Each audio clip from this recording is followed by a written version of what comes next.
Callum Mercer sat in the dim light of his kitchen, the shadows of the evening creeping in through the frost-covered windows. His hand, cold from the chill in the air, rested on the photo of his late wife, Clara. It was the only thing that had kept him company since the funeral. He didn't look at the photo often, but tonight, he couldn't help it. The house felt emptier than usual, as though Clara's absence had carved out an even deeper hollow in the walls of the cabin. Outside, the wind howled, rattling the old wood, while snow piled up against the door like a wall he couldn't tear down. He had been here before, winter after winter, alone in the cold, watching as the world outside continued to turn. But tonight was different. Tonight, something had changed. A knock echoed from the front door. 3 sharp knocks, soft yet insistent, like someone hoping not to be heard. Callum didn't move at first. He wasn't expecting anyone, and he hadn't been open to company for months, not since Claire's passing. But the knocking came again, this time quieter, almost tentative. He stood up slowly, the old floorboards groaning beneath him. His rifle leaned against the wall by the door. It had been there since the days when he'd still been a man of action. Now it was just a reminder of what he used to be. He crossed the room, each step heavy, deliberate, like he was walking towards something he wasn't ready to face. When he opened the door, the wind rushed in, biting at his skin like an angry spirit. In the doorway stood a woman, much smaller than he expected, almost fragile against the harsh winter storm. She wasn't crying, not yet, but there was something in her eyes, a weariness that seemed familiar, something he hadn't seen in a long time. "I've been hired to cook for your mother," she said, her voice quiet, almost drowned out by the wind. She stood holding a casserole dish in one hand, the other clutching a worn leather bag that looked too heavy for someone so small. Callum stared at her for a long moment, the storm swirling behind her, trying to make sense of what she had just said. His mother? Of course. He had promised to care for her after Clara passed. But it hadn't been easy. Margaret wasn't well, and Callum's patience had worn thin over the months. He had hoped, no, he had expected, that someone would come to help, though he wasn't sure he was ready for it. Certainly not someone like this. The woman's gaze met his. She wasn't afraid. She wasn't apologizing. There was a quiet confidence in her eyes that set him on edge, like she knew something he didn't. He stepped aside without a word, his jaw tight. "Getting out of the cold," he muttered, though he didn't quite know why he said it. The words felt wrong, like an invitation he wasn't sure he wanted to offer. But she didn't hesitate. She walked past him, and for a moment, he caught the faintest glimpse of her worn, weather-beaten face. The woman was cold, so cold that it almost seemed like she had stepped out of the snow itself. She half-dragged, half-rolled the bag inside before moving swiftly to his mother's room, where Margaret lay in bed, wrapped in blankets. "Where should I set this down?" the woman asked, her voice surprisingly steady despite the storm raging outside. Callum blinked, momentarily caught off guard by her presence. He hadn't expected anyone to be this calm in the face of his mother's fragile health.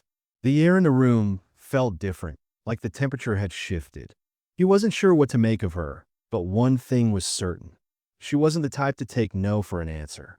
"I'll take it," he said gruffly, reaching for the bag.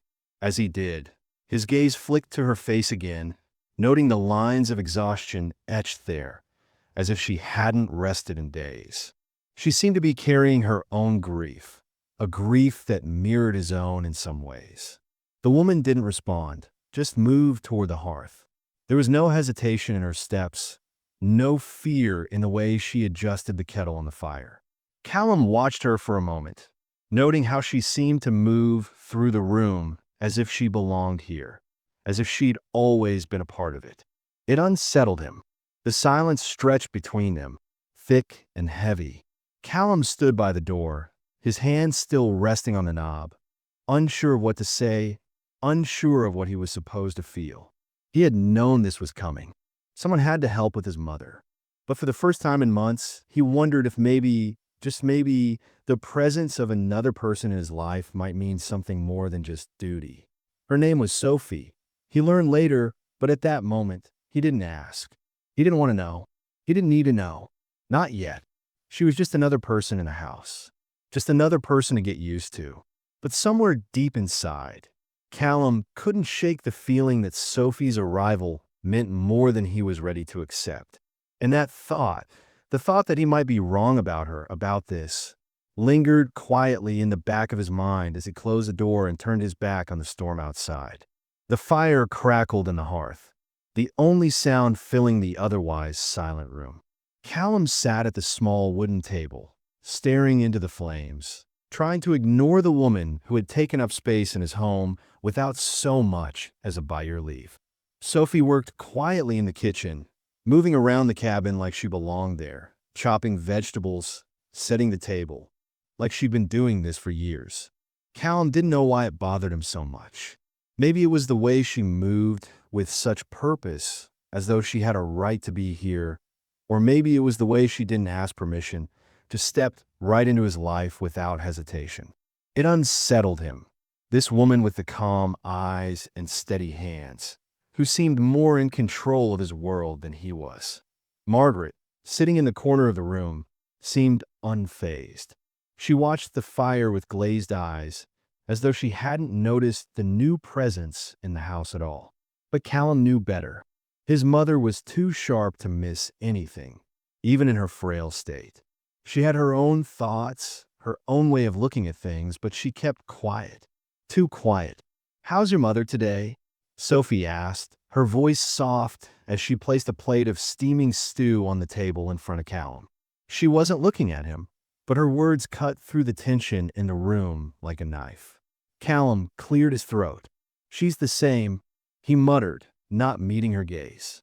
He didn't want to talk about it. Didn't want to talk about her, or about how he felt like he was failing her in ways he couldn't fix. He reached for the spoon, pushing the food around on his plate, too restless to eat. Sophie watched him for a moment, her brow furrowed slightly as she observed the way he moved. She knew the tension was thick in the room, but she didn't say anything more. She didn't need to. Instead, she turned to Margaret, her voice low. "Would you like me to make you some tea, Mrs. Mercer?" Margaret nodded slowly, though her eyes never left the fire. "No need to fuss with me, child," she said in a voice that was still sharp despite her age. "I'm fine. Been fine for years." Sophie smiled gently, but there was a note of understanding in her expression. She didn't push Margaret, just turned back to the stove to heat the water.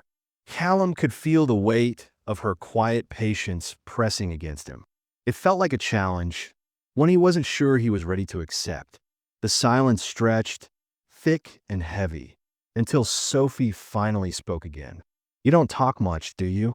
Callum's grip tightened on his spoon. He was already tired of her, tired of the way she watched him, studied him, like she could see right through him. "I don't have much to say," he replied flatly, not looking at her.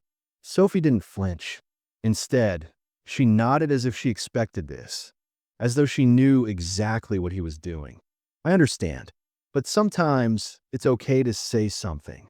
He wanted to snap at her, wanted to tell her that she had no idea what he was going through, no idea what it was like to lose someone you loved, someone who'd been your world for so long. But he didn't. Instead, he sat there, silent, fists clenched on the table in front of him. Sophie continued to work, setting the tea aside and checking the pot on the stove.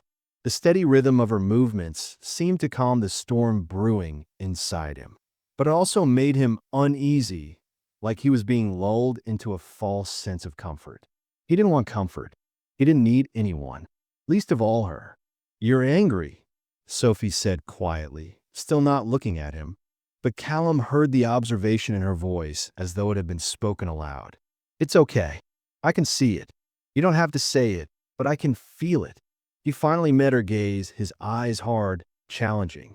"You don't know a damn thing about me," he growled, his voice low and rough like gravel. He stood up abruptly, pushing the chair back so hard it scraped against the floor. "I didn't ask for you to be here." Sophie didn't flinch. She just looked at him, her expression unreadable, calm, like she was watching the storm pass over her without letting it touch her. "No, you didn't. But here I am, And whether you like it or not, I'm not going anywhere." Callum stood there, fists clenched, jaw tight, the tension between them like a live wire. He wanted to scream, to yell, to tell her how much he hated this, hated her intrusion into his life. But instead, he just turned away, walking toward the back door, opening it to let in a breath of cold air, desperate for a moment to breathe. Outside, the wind howled, swirling the snow around in chaotic patterns. The night was dark, empty, just like he felt inside. But he couldn't run from this. He couldn't run from the feelings Sophie had stirred up in him, feelings he had buried for so long. He closed the door behind him with a quiet click, but the chill of the night stayed with him. Inside, Sophie was still there, the woman who was hired to cook for his mother, the woman who made him feel something he didn't want to feel. The evening had settled in quietly, with the wind still howling outside, making the cabin creak and groan. Callum sat by the fire, his gaze distant, staring into the flames as if he could will the past to burn away. Sophie was in the kitchen, chopping vegetables, her movements steady and unhurried. The scent of the stew she was preparing filled the room, but Callum wasn't hungry. He hadn't been hungry in months. The thought of food seemed distant, like a memory of something he used to care about. He heard the soft clink of the kettle as it was set on the counter. The quiet murmur of Sophie's voice interrupted his thoughts. "Would you like some tea?" Sophie asked, her tone soft but not overbearing. He didn't answer right away, still staring into the fire. He didn't want tea. He didn't want anything from her. But for some reason, he found himself nodding before he could stop himself. Sophie set down the tea and sat across from him at the small table. She wasn't watching him. Instead, she was looking out the window at the swirling snow outside. The light from the fire flickered across her face, softening the sharp edges of her features. She looked tired, not just from the long hours of cooking, but from something deeper. Callum didn't know what it was, but he could sense it. For a while, neither of them spoke. The only sounds in the room were the occasional crackle from the fire and the soft hum of the storm outside. It was peaceful in a way, but it also felt like something was building, a storm that had nothing to do with the weather. Finally, Sophie broke the silence.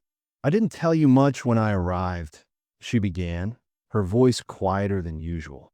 "About why I came here." Callum's eyes flicked to her face, but he didn't say anything. He wasn't sure he wanted to know. He didn't want to hear about her past, about her troubles. It felt too much like an invitation to feel something, and he was done feeling. But Sophie's eyes were already on him, her gaze steady and searching. "I had a brother," she said, her voice distant, as if she were trying to say the words without really saying them. "He was younger than me. I lost him a few years ago." Callum's pulse quickened, though he didn't show it. He wasn't used to talking about loss, at least not like this. He hadn't spoken of Clara in months, and he didn't intend to start now. But there was something about Sophie's voice, something raw and quiet, that made him lean in, even if just a little. "I'm sorry," he muttered, his voice rough. Sophie nodded, but her expression didn't change. It was almost like she wasn't hearing him. She took a long breath, like she was gathering herself, and then spoke again. "My brother, Nathan," she continued. "He was killed. He was in the wrong place at the wrong time. Some men came into our town, angry men, men with something to prove. They killed him for nothing." Callum could feel the weight of her words, but he didn't say anything. He didn't know what to say. He couldn't imagine losing someone like that, not in the way Sophie had. Losing Clara had been bad enough, but it wasn't like this. Sophie's loss felt different. It was violent, senseless. She paused for a long moment, as if gathering her thoughts. Then, without warning, she looked at him, her eyes meeting his for the first time that night. "It doesn't get easier," she said softly. "You don't just wake up one day and feel better. You don't just forget." Callum wasn't sure what to say. He wasn't sure what he could say. His throat tightened, but he swallowed the words that threatened to rise up. The last thing he wanted was to sit here with this woman, sharing stories of their pain. It felt too intimate, too raw. "I know," he said quietly, his voice low and strained. It was the only thing he could offer her. Sophie gave a small, almost imperceptible nod. She wasn't expecting him to fix anything, he realized. She wasn't asking for his pity or his sympathy. She was just telling him the truth, as painful as it was. And for some reason, that made it harder to ignore her. "I left after that," Sophie continued, her gaze slipping back to the window. "I had to get out of there. It wasn't safe anymore. I couldn't stay, not with the way people were looking at me. So I came here." She turned back to him then, her eyes searching his face for something, though Callum wasn't sure what. "And what about you?" she asked. "Why are you so angry, Callum? Why do you keep pushing everyone away?" Callum stiffened, his jaw tightening. He didn't want to talk about this. Not now. Not with her. The walls he'd built around his emotions felt like they were starting to crack, but he wasn't ready to face what lay beneath them. He wasn't ready to let anyone in, especially not someone like Sophie. He looked away, staring into the fire again. The flames danced, their orange glow reflecting in the glass of the stove. "Not everyone," he muttered, though it wasn't a real answer. He didn't owe her anything, didn't owe anyone an explanation for why he was the way he was. The pain was his to carry, his alone. Sophie was quiet for a long moment, but then she stood, smoothing out the front of her apron as she moved toward the stove. "I didn't expect you to answer," she said, her voice light. "But maybe someday you'll feel like talking." Callum didn't reply. Instead, he stared at the fire, the weight of her words hanging in the air. Maybe someday. The days blurred together in a mix of cold mornings, quiet evenings, and the ever-present crackle of the fire. Sophie was still here, cooking meals, cleaning up, and looking after Margaret. Callum was trying to get used to it, but every day it felt like something shifted in him, something he didn't know how to name. The storm outside had settled for now, but inside the cabin, it felt like the tension was building, like something was waiting to happen. Callum couldn't put his finger on it, but he felt it every time Sophie moved in the room, every time her eyes met his. He felt it in the way his chest tightened when she smiled or when she laughed at something his mother had said, in the way she made everything feel just a little more alive, even though the air in the house still carried the weight of grief. He wasn't sure when it happened, but one evening, as he sat at the table, staring into his mug of coffee, he realized he had been watching her more and more. It was like his eyes were drawn to her, even when he tried to look away. Sophie wasn't anything like Clara. She wasn't soft in the same way, nor was she full of the same quiet warmth. But there was something about her steadiness, her calm, that made it impossible for Callum to stay distant. And that scared him more than anything. The night had fallen heavy with snow, the winds howling outside, beating against the cabin like they were trying to break through. The fire was burning low, and Margaret had already gone to bed, leaving Callum and Sophie alone in the main room. Sophie moved silently around the kitchen, washing dishes, her back to him. Callum could see her reflection in the window, her hands moving with practiced ease. She didn't speak, didn't try to fill the silence. But Callum could feel her presence, steady and constant, in a way that unsettled him. "Why don't you go back home, Sophie?" The words came out before he could stop them, his voice gruff, filled with an anger he didn't quite understand. The question was harsh, but he couldn't help himself.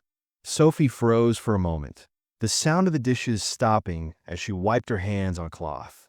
"What do you mean?" she asked, her tone calm, though he could hear the edge of something behind it. "You don't belong here. You never did. You've been cooking for my mother, keeping everything running, but you don't belong in this house. Not with me." Callum snapped, his frustration bubbling up from a place he hadn't wanted to visit in a long time. Sophie didn't react immediately. She didn't defend herself, didn't argue. Instead, she turned around slowly, her eyes locking with his for the first time in days. There was no judgment in her gaze, just a quiet understanding that felt almost worse. "I'm not here to replace your wife, Callum," Sophie said softly. "I'm not here to fix you. I'm here because your mother needs help, and I I need a place to be. Callum stood up, pushing the chair back with a sharp scrape. I never asked for your help, he muttered, his chest tightening. I didn't ask for any of this. Sophie took a step closer, her voice still calm but firm. You didn't have to ask. Sometimes people show up where they're needed, whether they're asked to or not. He shook his head, turning away. I don't need anyone. I've been alone for months. I'm fine. His voice cracked a little at the end, betraying the lie he was trying to tell. Sophie didn't flinch.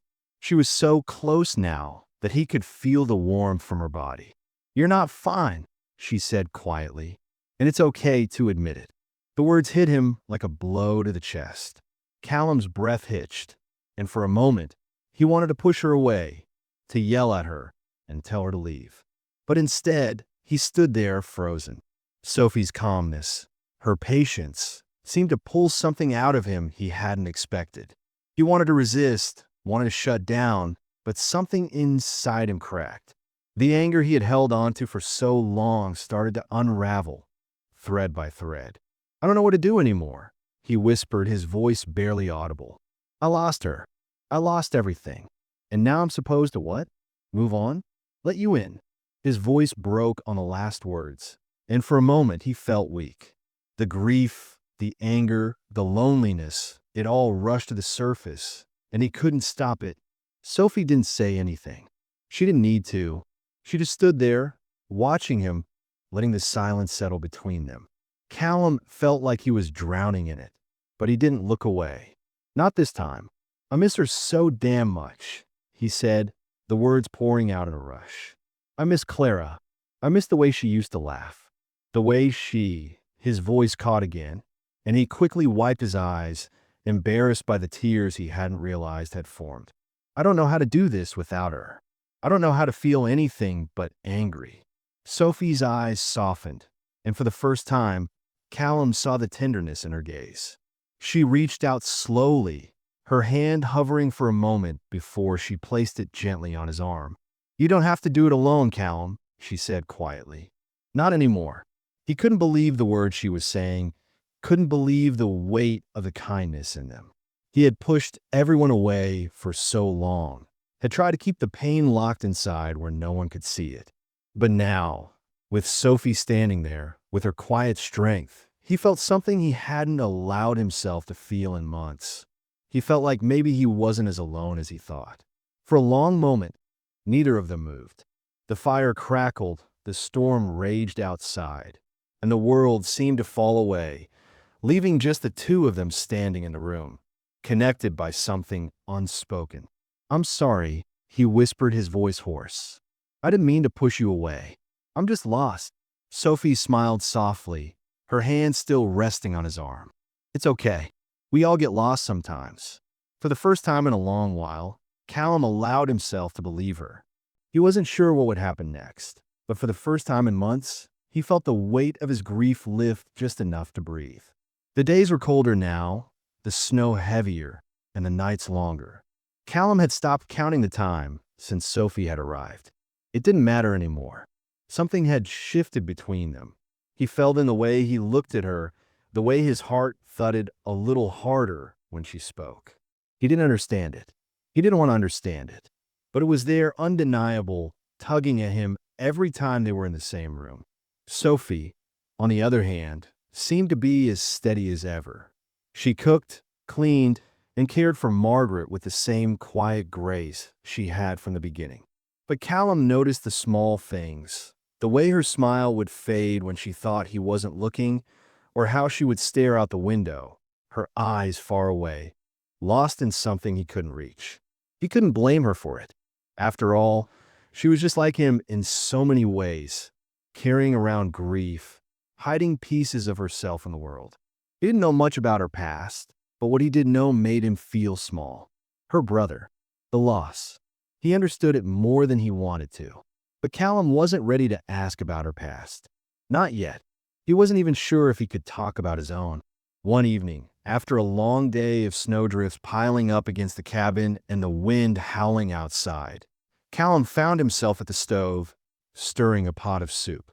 Sophie had retreated to her room, leaving him alone with his thoughts, which were a dangerous thing. Alone in his mind, it was easy to remember Clara's laugh, the way she had always made him feel like he wasn't alone, even in the darkest of times. He missed her.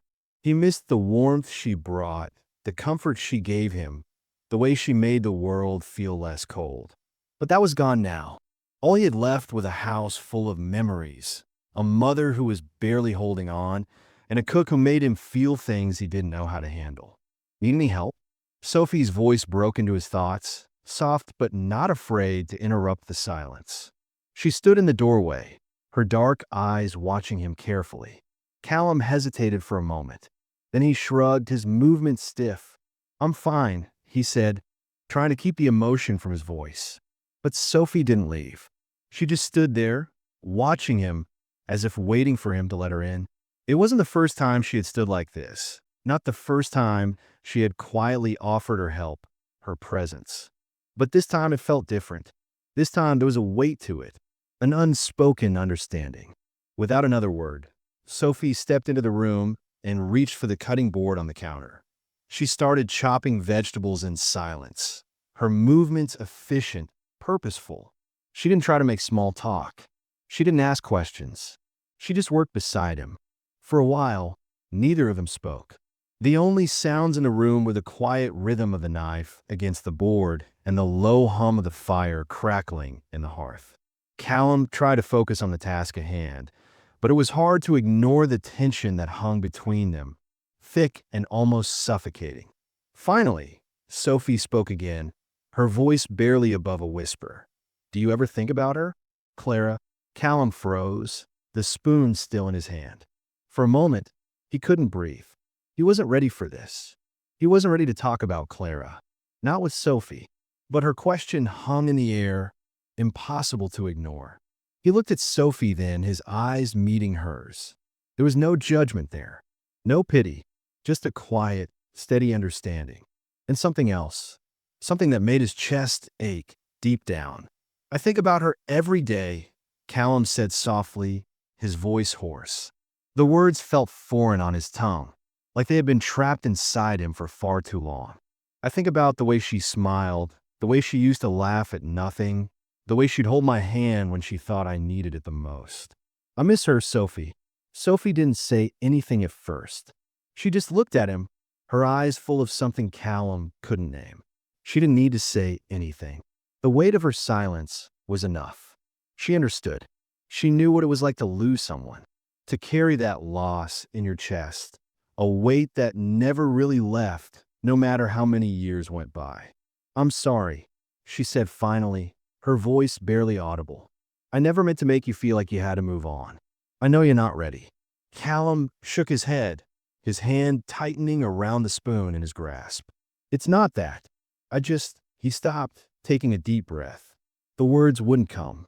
He didn't know how to explain it, how to tell her that he wasn't ready to let go of the anger, of the grief, but that he wasn't sure he could keep holding on to it forever either. Sophie stepped closer to him, her hand brushing lightly against his arm. Her touch was warm, reassuring, and it sent a wave of something, comfort, through him. He hadn't realized how much he had needed that touch, that connection, until now. "You don't have to let go yet," she said softly. "Not today. Not if you're not ready." For the first time in months, Callum felt a weight lifting off his shoulders. It wasn't a sudden relief, but a gradual easing of the tension that had been building inside him. Sophie's words weren't a promise to fix everything, but an invitation. An invitation to feel, to grieve, to let himself be vulnerable. And maybe, just maybe, to start healing. "I don't know if I'll ever be ready," Callum whispered, his voice barely audible. "But thank you for being here." Sophie smiled, a small, tender smile that seemed to reach her eyes. "You don't have to do it alone," she said softly. "Not anymore." The fire crackled softly in the background, the storm still howling outside, but inside the cabin, there was a quiet warmth beginning to build, a warmth that had nothing to do with the fire. The days blurred into one another, each one just like the last. The snow continued to fall, thick and heavy, but inside the cabin, There was a sense of quiet settling, a stillness that wasn't entirely uncomfortable. Sophie had been with them for a month now, and though Callum still felt the weight of her presence at times, he was slowly adjusting. She had become a part of their routine, making meals, tending to Margaret, and offering a steady presence in a house that had once felt so empty. Callum couldn't quite place it, but there was something different about the way he felt when Sophie was around. It wasn't just the way she moved through the house with quiet confidence, or the way her calmness seemed to fill the spaces where his anger had once lived. It was something deeper, something unspoken. One evening, as the wind rattled the windows and the fire burned low, Callum found himself sitting by the hearth, his rifle resting beside him. He had always kept it close, a habit he developed after Clara passed, as if the rifle could offer some kind of protection. But now, it felt more like a burden, just another reminder of the man he used to be, the man he wasn't sure he could ever be again. Sophie was in the kitchen, humming softly as she prepared a simple dinner. The sound of her voice, even so quiet, had a way of reaching into the darkest parts of the cabin. It wasn't that she was always talking. Most of the time, she was just doing her job, quietly going about her work. But there was something in the way she moved that made the place feel less lonely. It wasn't just about the food she cooked or the way she cared for Margaret. It was how she listened. She listened when Callum spoke, when Margaret spoke, when the silence in the room became too much to bear. It was something Callum had forgotten how to do over the past year, and he realized that, maybe for the first time, he was starting to feel hurt again. "Dinner's almost ready," Sophie called over her shoulder, her voice light and easy, like the work didn't bother her at all. Callum didn't respond immediately. He just sat there, staring into the fire. He was used to being alone, used to the quiet that came with grief. But lately, he hadn't felt so alone. Not with Sophie in the house. Not with her soft presence filling the spaces where his anger used to be. He stood slowly, stretching the stiffness out of his back, and walked toward the kitchen. Sophie was stirring a pot of soup, the steam rising in tendrils, filling the room with the familiar, comforting scent. He didn't know why, but tonight he felt the urge to speak, to say something he hadn't been able to admit to himself in a long time. "You don't have to keep doing this," Callum said quietly, his voice low but steady. He wasn't sure why he was saying it. He wasn't trying to push her away. He just didn't want her to feel like she had to stay out of obligation. Sophie paused for a moment, the spoon still in her hand. She turned to look at him, her eyes soft, understanding. "I'm not doing it out of obligation," she said simply. "I'm doing it because it's what's needed. I know you're not ready for much help, Callum, but I'm here anyway, whether you want me to be or not." Callum opened his mouth to respond, but the words caught in his throat. She was right. He didn't want help, at least not in the way she was offering it. But deep down, he knew he couldn't keep carrying everything alone. Sophie had shown him that. Her quiet patience, her steady care, even when he didn't ask for it. "I don't know how to," Callum began, but he trailed off, not sure how to finish the thought. How to explain that he didn't know how to let go of the past, how to let go of his anger, how to be the person he once was, before Clara's death had taken everything from him. Sophie set the spoon down and stepped toward him, her expression soft. She didn't offer words of comfort or try to fill the silence with empty phrases. She simply reached out and placed a hand on his arm, her touch warm and reassuring. "You don't have to figure it all out right now," she said gently. "You don't have to have all the answers. Just take it one day at a time." Her words were simple, but they carried weight. They were a reminder that he didn't have to have everything figured out. He didn't have to be the strong, unshakable man he used to be. He didn't have to do it alone. "I don't know if I'm ready to stop being angry," he admitted, his voice hoarse. "I don't know if I can let go of all of this." Sophie didn't look away. She didn't pull her hand back. She just stood there, letting him say the words, letting him admit what he had been holding inside for so long. "You don't have to let go of everything," she said softly. "But you can start by letting go of the things that don't help you anymore. The anger, the pain, those things don't have to define who you are. Callum swallowed hard. It was the truth, the kind of truth that was hard to face, but it was a truth he needed to hear. He didn't have to let the anger control him. He didn't have to stay stuck in the grief that had kept him isolated for so long. Sophie's hand remained on his arm, and for the first time in a long time, Callum felt something shift inside him. It wasn't a big change, not yet, but it was a start. "I don't know if I'll ever get past this," he said, his voice quieter now. "But I think I can try. Try to move forward." Sophie smiled, a small, tender smile that seemed to carry with it all the understanding he had been searching for. "That's all anyone can do," she said softly. "Just try." The storm outside had intensified over the past few days, the winds howling like a chorus of wolves, rattling the windows and shaking the walls of the cabin. Callum had spent most of his time tending to the fire and making sure Margaret was comfortable. But it wasn't just the weather that had him on edge. It was something else, something he couldn't shake. Sophie, despite her calm demeanor, had noticed it too. Callum was more restless than usual, pacing around the cabin, checking the windows, scanning the horizon. He didn't speak about it, but the tension in his movements was enough to show that something was wrong. Sophie couldn't help but feel it too.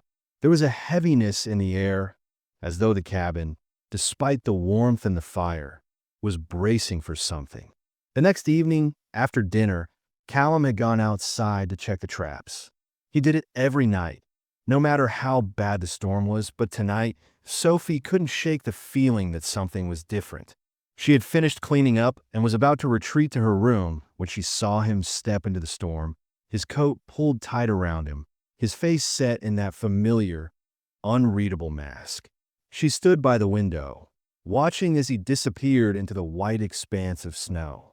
It was late, and the wind was biting, dangerous for anyone caught outside without proper shelter. But Callum wasn't worried about the cold.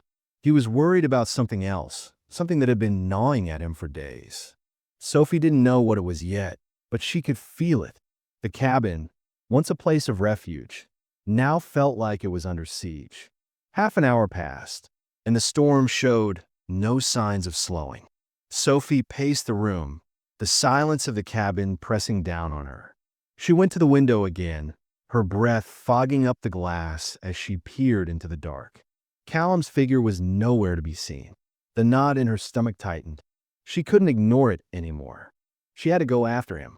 Throwing on her coat, Sophie stepped outside into the storm, the cold biting her skin instantly. The wind pushed against her, but she pressed on, following the path that Callum had taken. She knew the woods around the cabin well enough. She'd wandered them when she first arrived, but tonight they felt different. The trees loomed like dark figures, their branches swaying in the wind, casting long shadows across the snow. She called his name, her voice swallowed by the storm. No response. Sophie kept moving, her feet sinking into the thick blanket of snow, the world around her reduced to nothing but white and gray. She had no idea where Callum had gone, but she couldn't shake the feeling that something was wrong. It wasn't until she reached the creek that she saw him. Callum stood at the edge of the water, his back to her, staring out into the dark. He didn't hear her approach, and Sophie stopped a few paces behind him, unsure of what to say. "What are you doing out here?" she asked, her voice cutting through the wind. She didn't expect him to answer, and for a long moment, there was no response. Callum didn't turn around. "Just checking the traps," he said, his voice flat, as though it was the most natural thing in the world. But Sophie could hear the tension in his words, the way they hung in the air like a thread waiting to snap. She took a step closer, her boots crunching on the snow. "You've been checking those traps for days," she said quietly. "Something's bothering you." "What is it, Callum?" At the mention of his name, Callum's shoulders tensed. He didn't look at her, but she could see the muscles in his back tighten, as if he was holding on to something dark and heavy. "I'm fine," he said, his voice gruff. "It's nothing." Sophie stepped closer, her heart pounding in her chest. "No, it's not nothing," she said, her voice firmer this time. "I can feel it. You've been restless for days. This storm, it's not just the weather, is it? What's really going on?" For a long moment, Callum stood still, not turning to face her. Then, without warning, he let out a long breath, a sound that seemed to carry all the weight of the past year. Slowly, he turned to face her, his eyes dark, filled with something Sophie couldn't quite place. "It's not the storm, Sophie," he said, his voice rougher than before. "It's the men. They're out there. I know it." Sophie froze, her heart skipping a beat. "The men? Who are you talking about?" "The ones I ran from," Callum said, his words quiet but heavy with meaning. "The ones who took everything from me. I thought they'd left, but I know they're still out there, waiting." Sophie's breath caught in her throat. She didn't ask for more details, didn't press him for answers. She could see the fear in his eyes, even if he didn't say the words aloud. It wasn't just the storm that had been making him restless. It was the danger, the fear that someone was coming for him again, for everything he had left. "They'll come," Callum muttered, more to himself than to Sophie. "I can feel it. And when they do, I won't be able to protect anyone. Not you. Not my mother." Sophie reached out, her hand gently resting on his arm. "You don't have to do this alone, Callum," she said softly. "I'm here. We're here." But Callum shook his head, his eyes distant, like he was seeing something far away. "I'm not asking for help. I'm asking for peace." Sophie didn't have an answer for that. She wanted to tell him that he didn't have to be alone, that they could face this together, but she knew that wasn't enough. He wasn't ready to let anyone in, not fully, and she couldn't force him to open up. But she also knew that she couldn't leave him out here in the cold, alone with his thoughts and his fears. "We'll figure out," she said quietly, her voice a promise. "We'll face whatever comes together." Callum didn't say anything, but he didn't pull away either. For a moment, they just stood there, the storm howling around them, the world reduced to nothing but the cold, the snow, and the quiet understanding between them. The storm had finally passed. The wind had quieted, the relentless snow now a soft, thick blanket covering the world outside. But even as the quiet settled over the cabin, Callum knew that the calm wouldn't last. The fear he had carried for days, weeks even, still lingered. The men who had haunted his past were still out there, and no amount of time or distance could change that. Callum stood by the window, his hand resting on the cold glass, looking out at the snow-covered landscape. It was still dark, the sky a deep shade of navy, with only the faintest hint of light breaking through the horizon. He could hear the faint crackling of the fire behind him, feel the warmth of it against his back, but the cold still gnawed at him, a reminder that he couldn't escape his past. Not yet. He heard the soft rustle of footsteps behind him and turned, expecting to see Sophie standing there, as she had so often in the last few weeks. But this time, she wasn't alone. Margaret, too, was in the room, her frail figure moving slowly toward the fire, her eyes scanning the room. Callum hadn't expected to feel so much for his mother, but over the past few days, he had watched her deteriorate. It wasn't just her physical health that was failing, it was her spirit. She was no longer the woman who had raised him, the woman who had held the family together with quiet strength. Now, she was small, broken, vulnerable. But that was part of the reason Sophie had come into their lives. Sophie had helped them both in ways he hadn't even realized until now. She had offered something more than food and warmth. She had offered hope. "Callum," Margaret said softly, breaking the silence that had settled between them. "You're not alone in this. You know that, right?" Callum looked at her, his face hard and unreadable. "I'm not asking for help, Mom. I've done fine on my own." Margaret smiled weakly, her eyes tired. "No, you haven't. Not really. You've been carrying this weight for a long time, my boy. It's time to put it down." The words hit him harder than he expected. He had been carrying the weight of his grief, his anger, his fear, everything, on his own, pushing everyone away, convinced that he had to handle it all alone. But hearing his mother say that, hearing her admit that she saw his pain, made something inside him loosen. The years of pent-up rage and sorrow he had held onto, the years of pretending he was fine, suddenly felt like a lie. He turned back to the window, swallowing hard. The truth was, he wasn't fine, and he couldn't keep pretending that he was.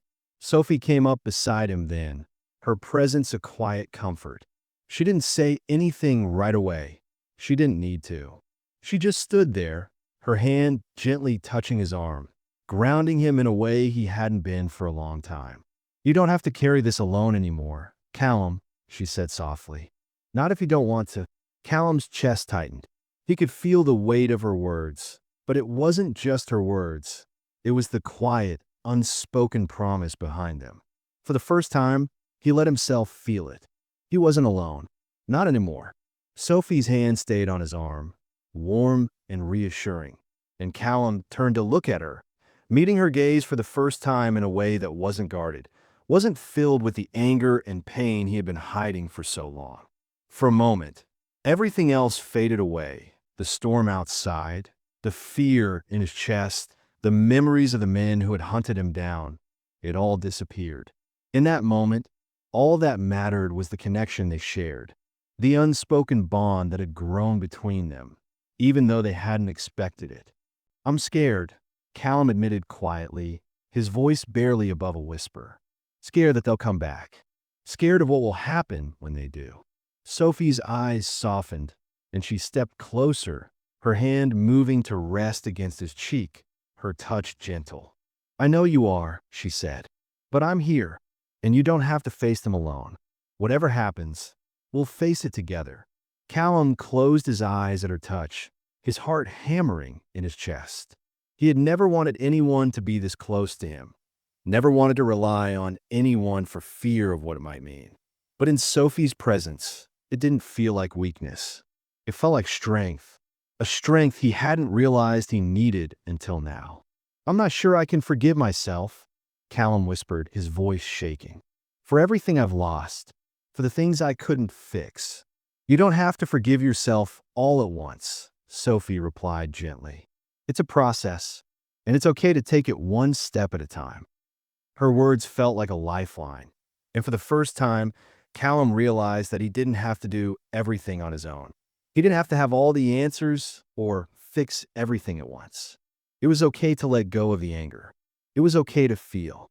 The sound of footsteps approaching interrupted the moment, and Callum looked over to see Margaret standing in the doorway, her frail body leaning on the doorframe for support. "Dinner's ready," Margaret said softly, "and we've got a long road ahead of us, all of us. But we'll make it through, won't we, Callum?" Callum looked at his mother, at Sophie, at the warmth in the cabin, and for the first time in a long time, he felt something other than fear or sorrow. He felt hope.